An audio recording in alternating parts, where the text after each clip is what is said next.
Eu acho que essa história a maior parte das pessoas não conhece. Não conhece. Então, isso é o que a gente chama de Midrash. Midrash são histórias... Bastidores da Torá. São os bastidores da Torá. São escritos antigos que chegaram também até os dias de hoje, mas que não fazem parte da Bíblia. E eles relatam acontecimentos do passado. Mas que eles são baseados em entrelinhas da Torá, que os sábios do Talmud leram isso, entendeu? Sim, claro. Quer dizer, não foi inventado. Não, o que a gente tem que entender é que não deu para escrever toda a história da humanidade dentro da Bíblia. Tem muita coisa que está do lado de fora, tem textos apócrifos, tem Midrash, tem muita coisa que é externa, e muitos deles, sim, tem base histórica, tem base verdadeira. Por isso, quer dizer, não são coisas que foram escritas nos últimos séculos, são coisas que vieram desde o passado, milenares. E a gente vê que realmente, por exemplo, os Midrashim ligados a Abraão são muito, muito antigos, porque a gente tem registros muito antigos deles, registros também muito antigos de Abraão, de relatos de Abraão que já chegaram na Península Arábica antes do nascimento de Maomé. Quer dizer, a gente tem um registro muito antigo. Provas históricas. Sim, exatamente. Registros muito antigos que mostram realmente, provavelmente, a historicidade dessas passagens. Mas, por isso, para quem lê a Bíblia, muitas vezes, às vezes o pessoal não conhece os Midrashim. Por isso, eu acho que é importante contar para o pessoal que está em casa que Midrash se refere. Então, eu vou me referir, então. Mesmo que não está explícito, né? Desculpa, na Bíblia, que é isso que a Aline mencionou agora, essa história, ou seja, ela não está contada dessa forma, existem algumas entrelinhas, né? Não quero entrar agora, mas você gosta muito de numerologia judaica, né? Os códigos da Bíblia. E, né, a Aline, mesmo que é legal que tem, né, nossas diferenças de pensamento, porque os códigos da Bíblia, na verdade, eles são fundamentais para entender o judeu. Então, até abri meu coração aqui, porque eu acho que é legal para o povo brasileiro, que nos acolheu super bem. É importante falar isso aqui. Meus avós, né, ambos os lados judeus, e como a Aline falou, é muito legal, né, que você vai no táxi, vai no Uber, e o cara, então você nasceu em Israel, porque o cara me vê com essas roupas, você nasceu em Israel? Fala, não, sou paulista igual a você. Impossível. O cara não consegue entender que eu sou um judeu milenar, né, porque eu tenho uma árvore genealógica de 4.000 anos.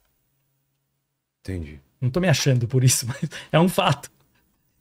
Não sei se isso é bom ou ruim, mas é uma responsabilidade, entendeu?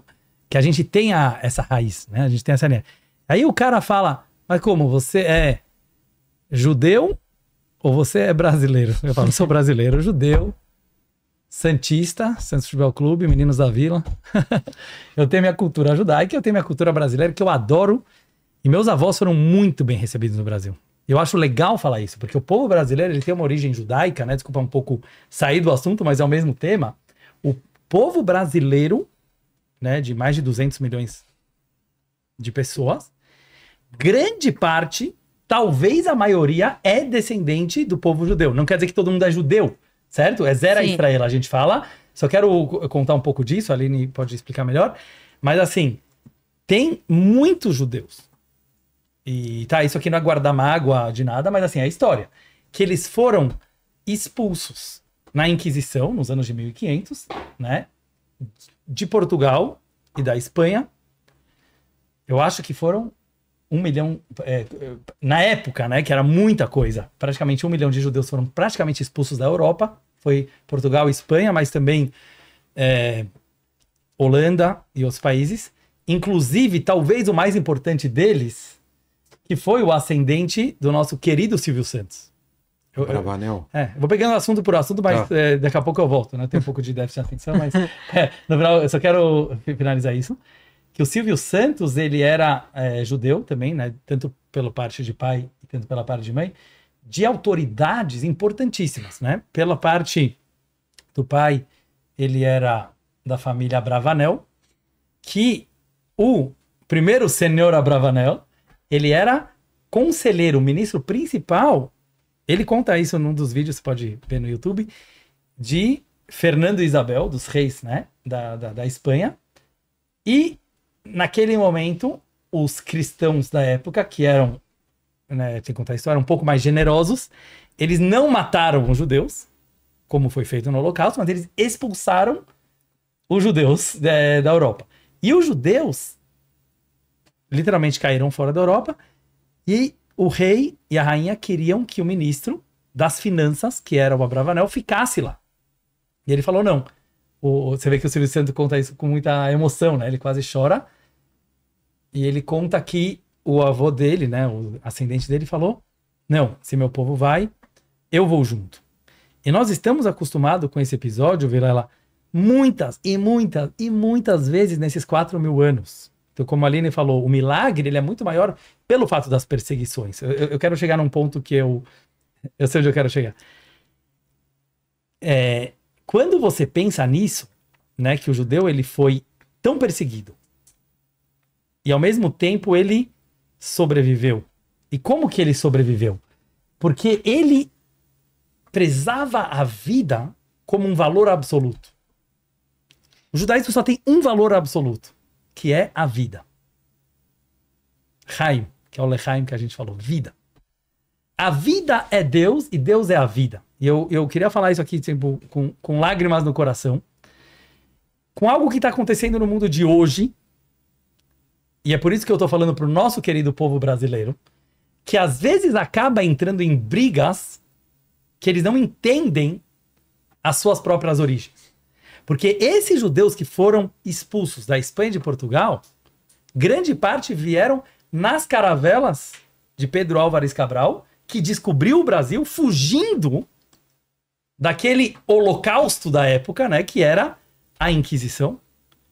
E eles chegaram no Brasil e tem muitas provas em Recife, eu visitei lá algumas vezes. Você foi lá, Aline? Não, não conheço ainda Recife. Eu quero muito conhecer. Viagem, vamos. Porque é muito interessante, só quero contar isso um pouco, né? Porque o brasileiro tem que saber da sua própria história.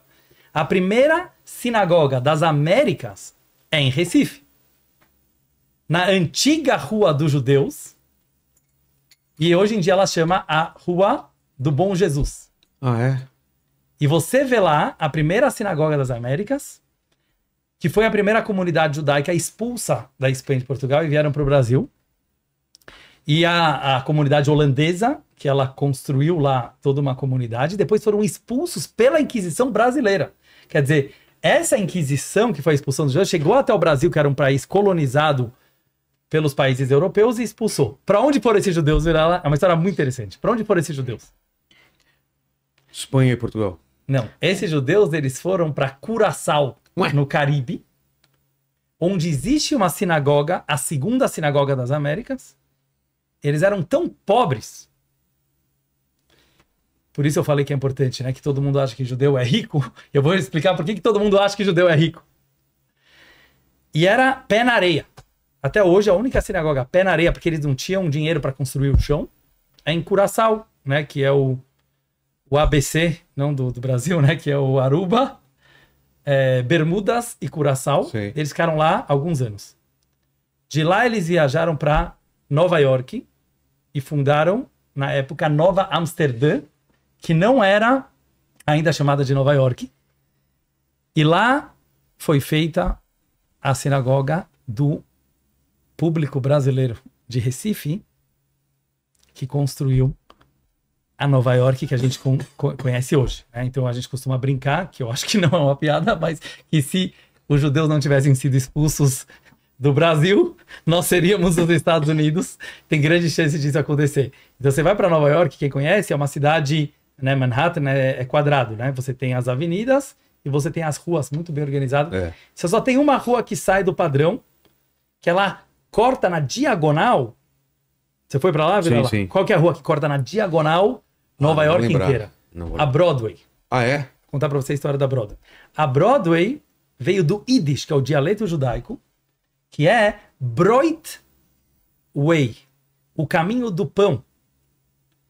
O padeiro não tinha padarias igual hoje em dia. Então o padeiro ele passava com aquela carroça e ele ia na rua diagonal.